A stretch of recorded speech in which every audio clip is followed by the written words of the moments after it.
Greetings and welcome to HYOH Wu. My name is Byron. And I'm Jesse. Merry Christmas. I'm happy to be here, so I'm told. This is Jesse, whom has asked me to come here to read to you today a He invited himself.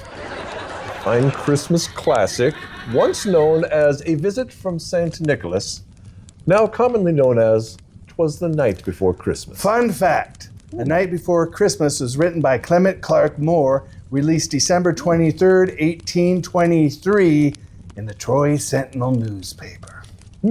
Is that Troy, Montana? Troy, New York. That was a great fact, Jesse. Thank you very much for that. Shall we begin? Please do.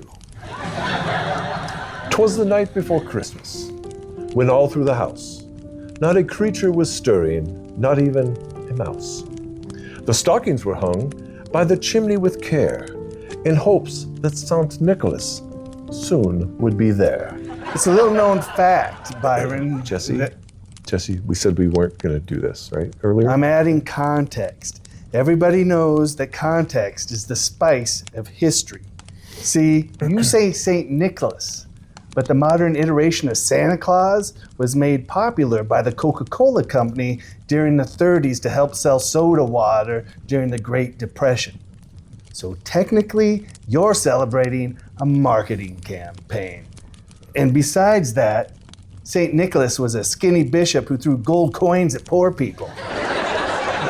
Dude, it's a poem. Can I just read it? Can I read the poem? Please, continue. I shall. All right. Continuing. Continue. The children were nestled all snug in their beds, while visions of sugar plums danced in their heads.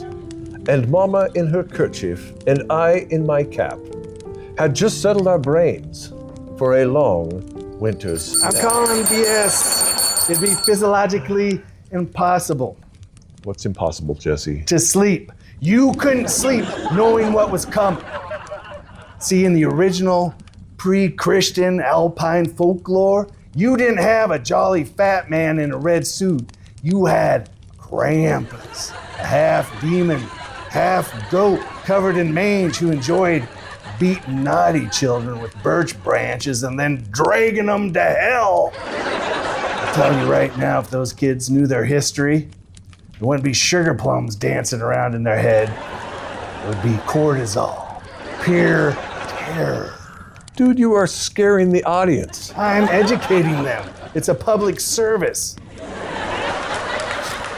Okay, well, thanks for nothing, I guess. All right, let's continue on.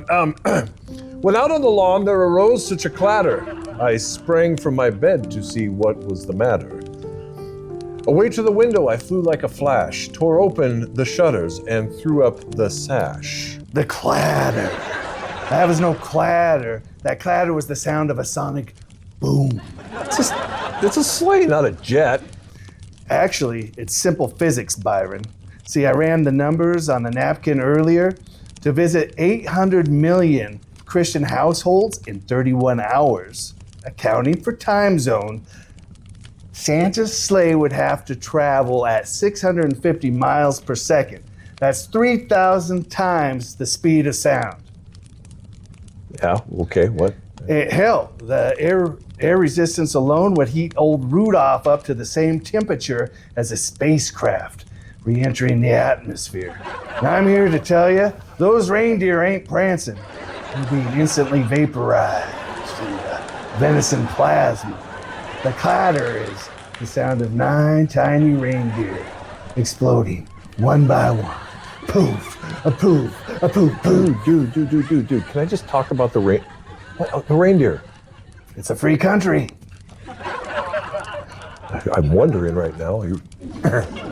With a little old driver, so lively and quick, I knew in a moment it must be Saint Nick.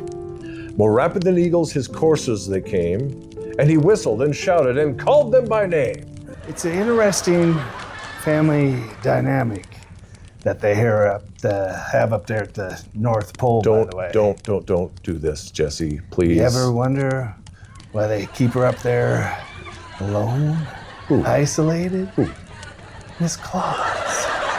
She's a certified sexual deviant. Dude, there's children watching this.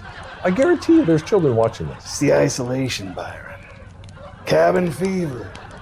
The woman has needs. You think those elves are just making toys? Let's just say what happens in the workshop stays in the workshop.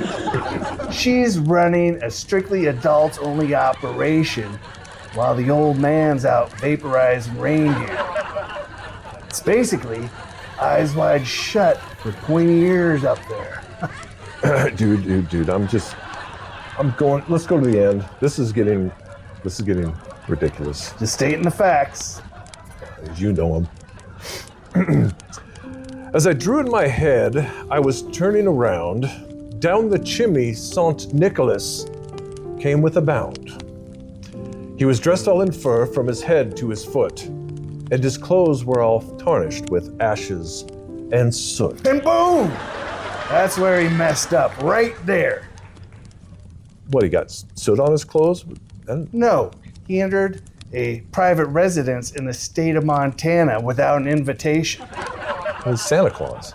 Doesn't matter. I looked up the penal code. Montana has a very robust stand your ground law. You break into a house here, the homeowner doesn't have to retreat. You're basically within your legal rights.